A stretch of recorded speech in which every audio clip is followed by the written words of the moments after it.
రాత్రి నేనేదో ఒక వీడియో చేశాననమాట వినాయక మండపాల మీద.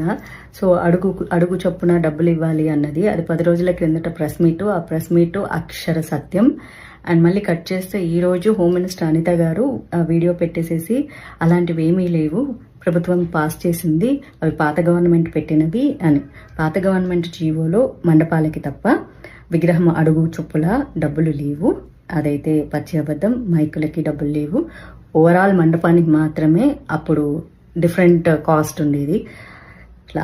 లాస్ట్ బిఫోర్ ఇయర్ ఆంధ్రాలో మా వాళ్ళు కూడా విగ్రహాలు పెట్టారు, మండపాలు పెట్టారు. వాళ్ళు కూడా ఫీజులు పే చేశారు.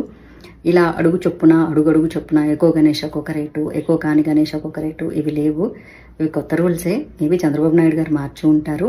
10 రోజుల క్రిందట మార్చారట. మరి మార్చినప్పుడు ప్రజలకు చెప్పాలి కదా. అన్ని చోట్ల రాష్ట్రం అంతటికి 10 రోజుల్లో అన్నీ వెళ్ళవు కదా, ప్రజలకు చెప్పాలి కదా.